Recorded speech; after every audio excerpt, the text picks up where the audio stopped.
Hey, you guys.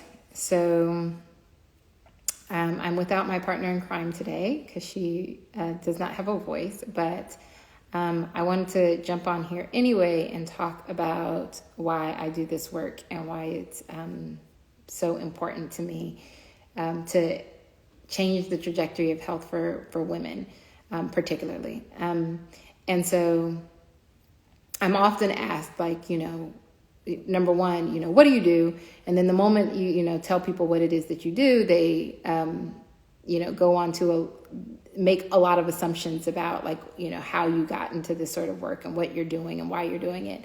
And one of the things that I notice is that oftentimes I get labeled as like sort of a health fanatic, and not all the time, but sometimes I get labeled as a health fanatic. And I always have wondered why that's, considered sort of, well, number one, why a fanatic, but also why I get labeled in such a negative way sometimes when you start to talk to people about their health. And the reason I found is because people's identities are oftentimes connected to their health. And that's no different than for me.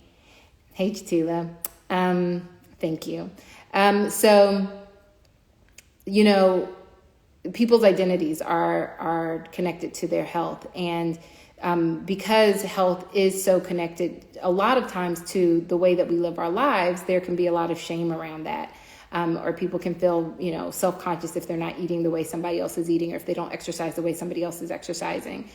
And I don't think that there should be shame around it, but I don't also think that there should be a negative connotation around people who do decide that, they want to focus on their health. And as a matter of fact, I really believe that talking about healthy living, talking about ways that you can improve the way you feel, look, and age should be so normal that people want to figure out ways, better, easier ways to sort of live their lives in a way that makes them feel well. So anyway, my point of saying this is that for me, I always, was concerned about, what kept people well. And I realized that there was no really good answer to that, or at least nobody seemed to know the good answers to it. Why is it that some people get well and other people are sick? And I think the reason why that's not something that we have an answer for, or most people don't talk about, is because of the shame around having to actually say it requires some change in your behavior. It requires some change in the way that you eat, the way that you sleep, the way that you manage stress. And that can be such a taboo topic for a lot of people. And again, do you become the person who, is always ringing the bell that other people are doing something wrong? And that's not the message that I like to get across. I like to say, listen, there's a better way. And because nobody else is really talking about that better way, at least not in the medical field, there has to be, a point at which doctors actually step up and say, hey, listen, there's a better way, and we're going to practice medicine different to encourage people to live that better way. And so for me, when I started off in medical school with the intention of wanting to figure out how to stay healthy, I also had to figure out, okay, well, how do you incorporate that into a medical practice? Because your medical practices aren't set up that way. You go to your doctor. I mean, how many times have you gone to the doctor and talked about how you can get healthy? And so that became my challenge. The challenge is how do you talk to people about their health? How do you talk to people about their behaviors? How do you talk to people about their lifestyle? And that's sort of, how I got to where I am now. Chatila had asked me a question, so I want to answer that. So what's the motivating factor behind wanting to learn things in a different way or in a better way? There's so many, but I'll tell you that there are two that come to mind. The first one is when I was 14, my uncle got cancer, and I kept thinking to myself, well, he's 50. Why did he get sick? Was there anything he could have done to prevent himself from getting sick? Is there anything we could have is there anything, is this also going to happen to my mom? Is it also going to happen to my grandmother? How is it that some people seem to succumb to certain illnesses and other people can fight them off? And I mean, that became my total mission in life, is to figure out what the difference was. What were the precipitating factors? And the truth of the matter is when I went to medical school, I had no idea that that's not what they taught you in medical school. And it wasn't until after I got, or really in the midst of medical school, and then a little bit after medical school, that I was really realized that there were actual, medical practices in integrative, functional, holistic, alternative medicine that actually address the why. And that is sort of what propelled me to want to really focus in on that. But the thing that really always drove me was this idea of there has to be a better way, right? And intuitively, I think it's not just me who believes that. I believe that a lot of us are walking around. I know from my patients, people are saying, they have certain clinical conditions, they have certain symptoms, and either nobody believes them, they think they're going crazy, and that there's nothing that they can do about it. But they know intuitively that there's something that they can do about it. They know that they've heard somewhere that, the food that they eat affects the way that they feel, or that how they manage stress or their sleep, but they just don't have the tools, or they don't know the specifics about how to actually achieve that. Like, how do you actually take an idea and put it into action so it actually makes an impact on the way that you feel, look, and age, and prevent illness? So it's not something that's hypothetical. I am thinking about patients who've come to me with medical conditions where they were told, it doesn't matter what you eat. It doesn't matter what, your stress or your sleep was never addressed. I mean, all of my patients come with that, where they come and nobody's really talked to them about it. And I think that has to do with what I was talking about before. It's just like our medical system isn't set up for that. And so, when you realize there's a better way, it's my belief that people choose that better way. But I think also there's that issue of our culture where it's like, are you a fanatic for wanting to choose that better way? Are you on the outside? And I think there are more people who want to be on that inside of healthy living than there are people who just want to do whatever they want to do, damn the consequences, But the other thing that really changed it for me was, having children. So a couple of things about that. When I was pregnant with my first son, I was in residency, and I remember, when I got pregnant, there was this thought, you can eat whatever you want. You're going to gain a ton of weight, and that's normal. And I remember thinking, well, that doesn't make any sense. I would think intuitively that you would want to eat the healthiest that you've ever eaten, that you don't want to gain more weight than you have to gain, and to have a healthy pregnancy. Is there no parameters around, how I should think about my behaviors during pregnancy, even the way that I manage stress? What should I do? I'm going to be more emotional. Is there any coping mechanisms that I can employ? What are the exercises should I be doing? Should I be doing exercises or not? How should I be sleeping? How should I be thinking about sleep, particularly in residency when I was, sleep deprived a lot of the time? And so it became obvious to me that people weren't talking about it. People weren't saying these are the things that you could possibly be doing differently. And they do matter, right? And so getting into a place where this becomes normal, where it doesn't seem like, number one, your doctor doesn't have anything to say about it, right? We don't want to be in that position. You want to be able to have healthcare providers who know enough about the topics to be able to give you good advice. And then when you're actually trying to make those changes in your life, you want to make sure that they're based in science and that you have the resources to actually achieve those things. Did having kids change your view of longevity and aging? Now, absolutely. So that's the other thing no, that it wasn't having kids that actually changed my view of longevity and aging. Not at first, right? So one of the things that I talk about a lot is this idea that I would want to live longer, and not just live longer for the sake of living longer. I want to live longer and healthier for longer. And again, it's another issue that I think is oftentimes taboo when I talk to people about longevity, because they're like, who wants to live longer? particularly because when we see the people who are around us who age, they're aging and they're not well, right? They're getting older, but for the most part, many of them have chronic illnesses. They're on multiple medications. They're in and out of the hospital.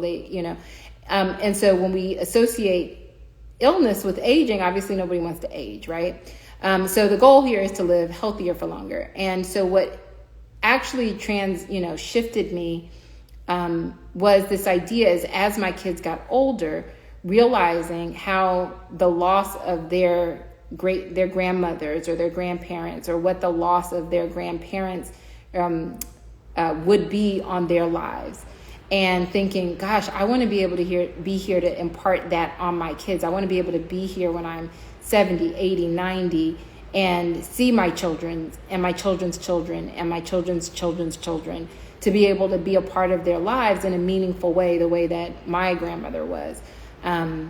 And when I think about all of the family members that I've lost in my life, the impact that also had on my life, like what a difference my world would be if I still had some of those really pivotal people in my life who, make a difference in the way that I see the world. It's not just about my health. It's really about the impact that they could have had on me, and that impact that it can have on other things. And so when we talk about health and healing, it's not just about, losing weight. It's not just about looking better. It's not just about some of the immediate things, but there's also this sort of long-term goal that's incorporated in this. And really, I find also that this is not a topic that people like to talk about. They don't want to talk about getting older. And I think this is something that's culturally ingrained in us.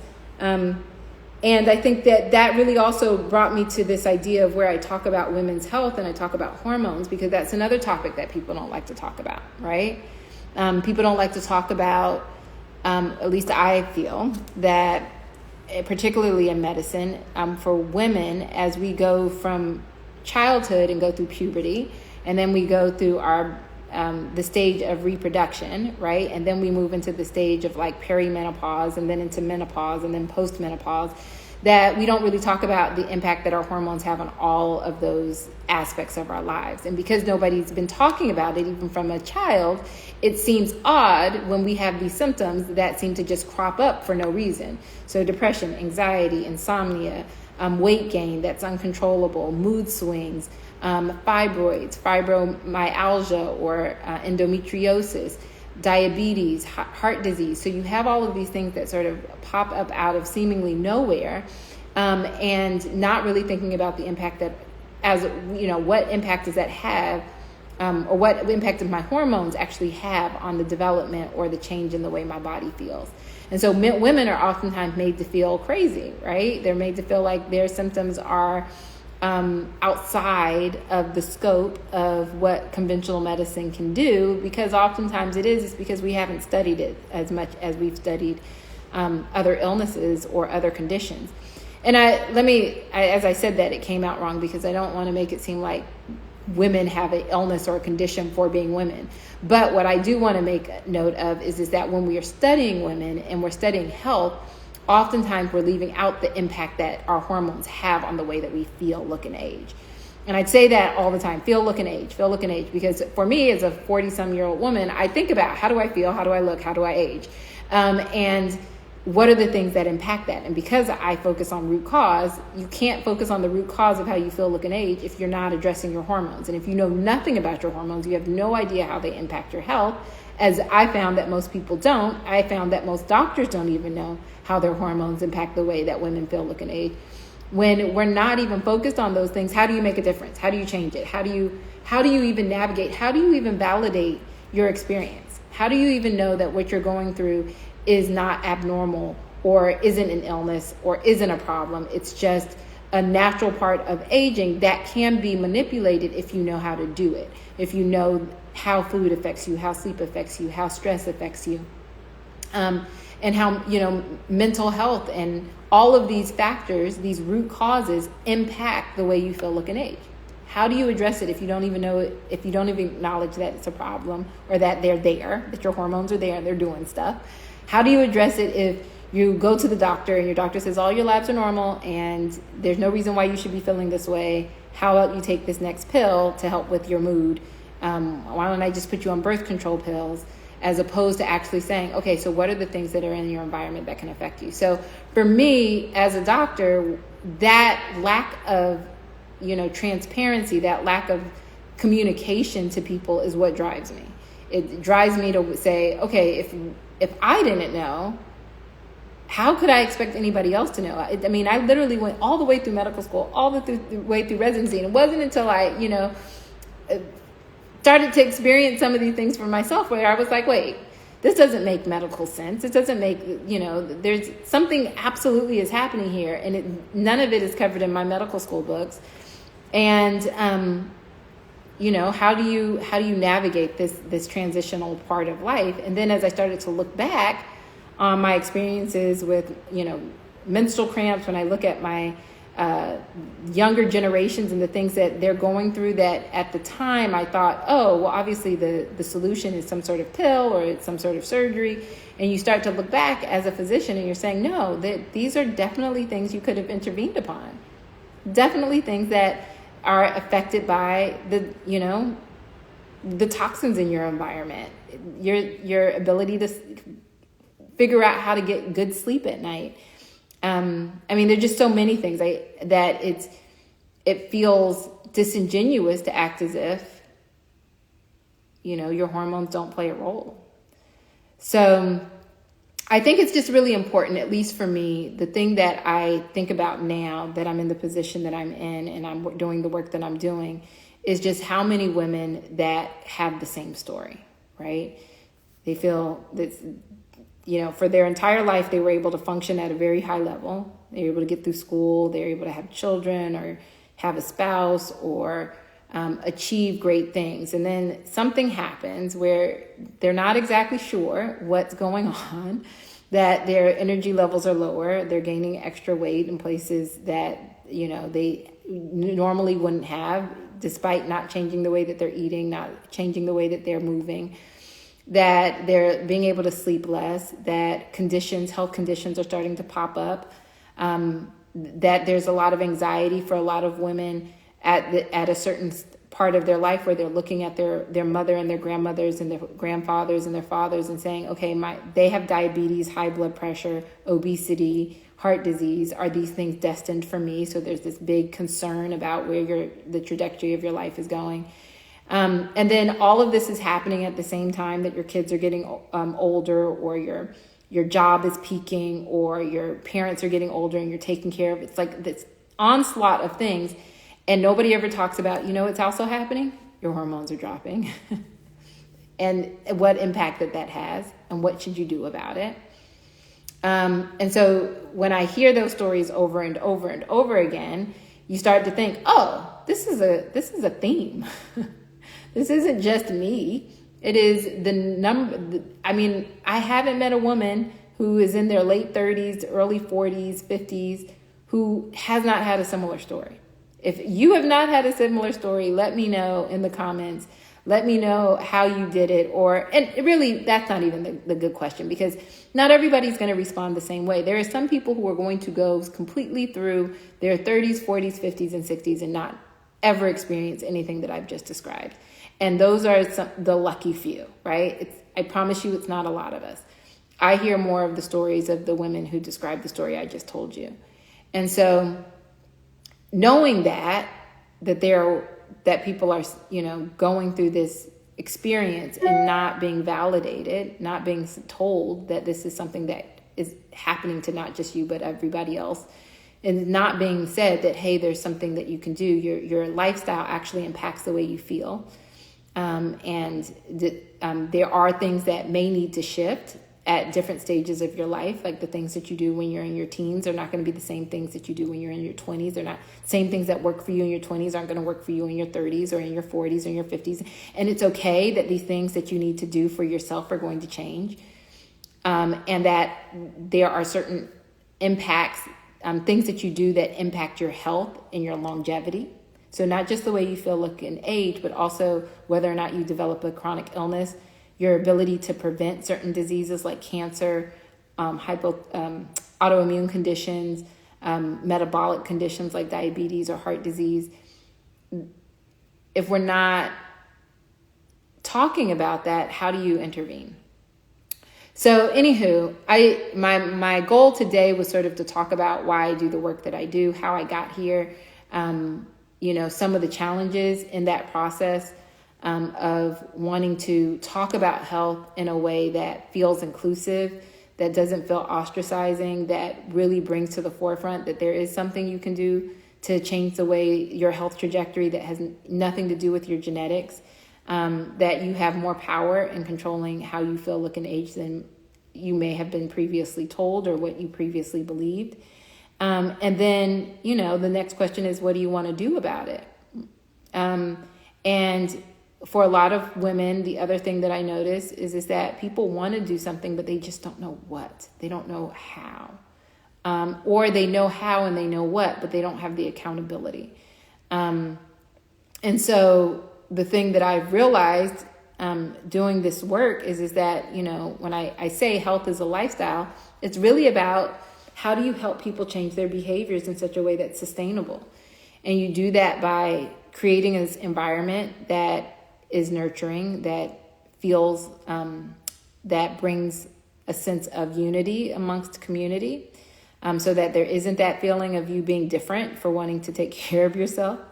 You do that by helping people understand, what it is that they need to, that they can do, not necessarily need to do, but the things that they can do and to influence their health. What are the things that are science backed? Something beyond Dr. Google, right? So like proven methods to actually change your health trajectory and also change your sustainability of it. So it's one thing to change your behavior. It's another thing to sustain that change. And then having somebody hold you accountable, right? I don't know about y'all, but how many things that I say I want to do that is just hard to do. I mean, I think that's why this idea of coaching has become so big right now, is because people realize you can't do this on your own. You need a community. You need people to make sure that you're actually doing the right things, the things that actually work. And then having people say okay, this is what you said you wanted to do. Let me help you get there. So, it's completely changed the way I do what I do. And I think oftentimes it's hard because people are like, you're a doctor. Number one, you should take insurance. Number two, you should fix me right away. And number three, I can't see, doing virtual doctoring seems kind of odd. But the reality is that our needs are starting to become more clear, right? What we actually need is we need to be able to do things differently to actually improve our health. The way that we've been doing it hasn't really been improving our health. So there is going to be a shift in the way medicine is practiced. And I believe that shift is going to be in the form of physician-guided health coaching, where there's a plan that is devised for you that helps you make the changes that are specific to you to actually improve the way you feel, look, and age. And I believe that that's going to be the change that we're going to be looking for in the next, 10 years, and how people really treat themselves. And there's also going to be a focus on longevity, particularly as people start to realize that, there's something you can do to actually improve the way you age so that you live longer and healthier for longer. Once that word gets out, I think that's going to make a big difference. So anyway, that's all I got for you guys today. If you guys have questions, please put them in the comments. I'm always happy to answer them. And if you're interested in knowing more about my journey, stay tuned. We're going to be doing some more lives like this, as well as some informational lives, as well as some more programs and resources and all the good stuff. So until next time, you guys.